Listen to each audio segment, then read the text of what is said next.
মৰমৰ ছাত্ৰ-ছাত্ৰীসকল, তোমালোকে থাম্বনেল চাই ভিডিঅ'টো ক্লিক কৰিছা। তোমালোকৰ লগত মই আলোচনা কম্পাৰ্টমেণ্টেল পৰীক্ষাৰ ওপৰত। ছাত্ৰ-ছাত্ৰীসকল, প্ৰথমে তোমালোকক কৈ থওঁ যে তোমালোকৰ পৰীক্ষা বেয়া হোৱা মানে বহুত ডাঙৰ কথা একো হোৱা নাই। জাষ্ট তোমালোকে কম্পাৰ্টমেণ্টেল পৰীক্ষাটো দি তোমালোকে আৰু তাতকৈ ভাল এটা মাৰ্কছ পাবলৈ সক্ষম হ'বা। তোমালোকে জাষ্ট চেষ্টা কৰা এইকেইদিন। ছাত্ৰ-ছাত্ৰীসকল, তোমালোকে ভাগি নপৰিবা, কাৰণ বেলেগ একো নাই। জাষ্ট পৰীক্ষাটো কম্পাৰ্টমেণ্টেল পৰীক্ষাটো দিয়া। বুজি পাইছা তোমালোকে? মন ভাঙিব লগা একো কথা নাই। পৰীক্ষাত ভাল বেয়া থাকে, হয় নে নহয়? গতিকে পৰীক্ষা ভাল বুলি ক'লে যে আমি ভাল তেনেকুৱা নহয়।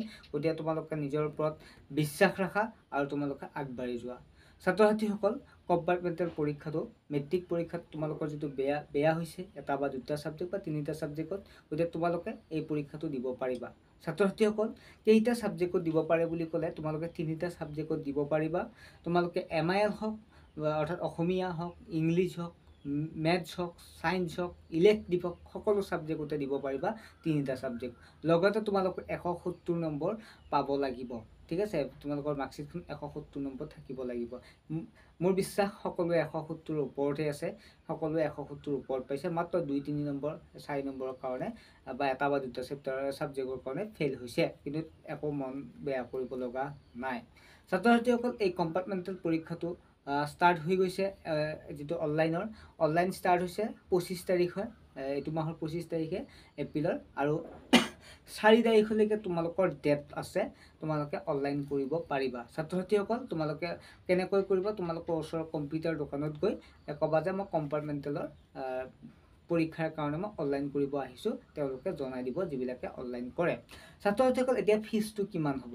ছাত্ৰ-ছাত্ৰীসকল, তোমালোকৰ যিটো পৰীক্ষাটো পাতিব, গতিকে কিছু ফিজ ল'ব। তোমালোকৰ পৰীক্ষাটো কণ্ডাক্ট কৰিবৰ বাবে মাত্ৰ 500 টকা। বেছি পইচা নহয়। তোমালোকে 500 টকা এটা ছাবজেক্টত তোমালোকে দিব লাগিব, আৰু 175 টকা তোমালোকে দিব লাগিব চেণ্টাৰ ফিজ হিচাপে তোমালোকে দিব লাগিব। আৰু তোমালোকে আৰু নেক্সট কি কৰিব লাগিব? দুটা ছাবজেক্ট হ'লে 1000 টকা হ'ব, তিনিটা হ'লে 1500 হ'ব। তিনিটা ছাবজেক্টৰ ওপৰত দিব নোৱাৰা, আৰু মোৰ বিশ্বাস কাৰো তিনিটাৰ ওপৰত নাই। ঠিক আছে? এটা বা দুটা বা হায়েষ্ট তিনিটালৈকে আছে। ছাত্ৰ-ছাত্ৰীসকল, এতিয়া তোমালোকে ফিজটো গম পালা। এটাৰ হ'লে 500, লগত আমি চেণ্টাৰ ফিজটো 175টো দিব লাগিব। এনেকুৱাকৈ আমি দুটা হ'লে তেনেকুৱাকৈ আমি 1000 টকা লগত আমি চেণ্টাৰ ফিজটো দিব লাগিব। এতিয়া কথাটো হৈছে, তোমালোকৰ নেক্সটটো হৈছে যে কেনেকৈ পঢ়িবা। তোমালোকৰ যিবিলাকৰ মন ভাঙি গৈছে বা যিবিলাকে পঢ়িব মন যোৱা নাই এতিয়ালৈকে, তোমালোকক মই কৈ থৈ দিওঁ। ছাত্ৰ-ছাত্ৰীসকল, তোমালোকে যিহেতু বিভিন্ন ধৰণৰ পৰীক্ষাৰ দিনা তোমালোকে গম পাইছা কিমান মনটো নিশ্চয় তোমালোকৰ বেয়া লাগিছে। বহুতে বিভিন্ন ধৰণৰ কথা কৈছে।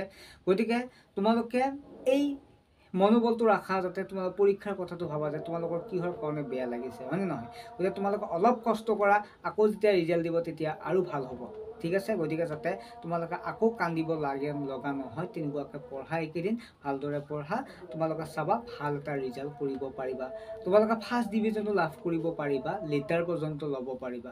কেনেকৈ পাৰিবা? তোমালোকৰ যিহেতু সময় আছে, এটা ছাবজেক্ট আছে, তোমালোকে একেদিন 2-3 মাহ যিটো সময় পাবা, একেদিন পঢ়ি শেষেই কৰিব পাৰিবা। বেলেগটো তোমালোকৰ চিন্তা নাই, স্কুলত যাব নে ক'তো যাব নে, জাষ্ট ঘৰত পঢ়ি থাকিব লাগে। দুটা ছাবজেক্ট থাকিলেও পাৰিবা, তিনিটা ছাবজেক্ট থাকিলেও তোমালোকে পঢ়ি সেই ছাবজেক্টটোত ভাল মাৰ্কছ পোৱা তোমালোকে ফাৰ্ষ্ট ডিভিজন নিশ্চয় পাব পাৰিবা। আৰু তেতিয়া তোমালোকে কি কৰিব পাৰিবা? তোমালোকে ফলাফলটো ভাল হ'লে তুমি ভাল এখন কলেজতো নাম লগাব পাৰিবা। একো কথা নাই। জাষ্ট তোমালোকে এইকেইদিন ভালদৰে পঢ়া শুনা কৰা। আৰু তোমালোকৰ টিপছটো মই এটা থাম্বনেইলত লিখিছে, টিপছ কেনেকৈ পঢ়িবা।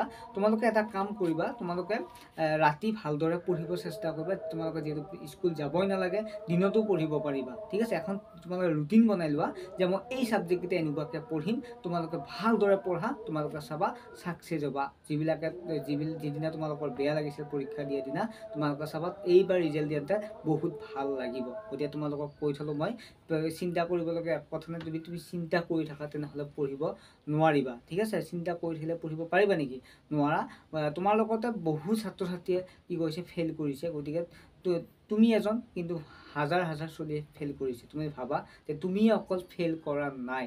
গতিকে তোমালোকক মই এইটোৱে কৈছোঁ যে মটিভেশ্যন দিছোঁ যে তোমালোকে হাৰ নামানিবা। হাৰ মানা কথাই নহয়, জাষ্ট পৰীক্ষা এটা, হয় নহয়? আকৌ তোমালোকে দিব পাৰিবাই। তোমালোকৰ বন্ধু-বান্ধৱীসকলৰ লগতে পঢ়িব পাৰিবা, আৰু বন্ধু-বান্ধৱীসকল যিবিলাকে পাছ কৰিছে তাতকৈ এটা ভাল মাৰ্কছ পাব পাৰিবা। তোমালোকে এই কম্পাৰ্টমেণ্টেল পৰীক্ষাটো ভালদৰে দিয়া।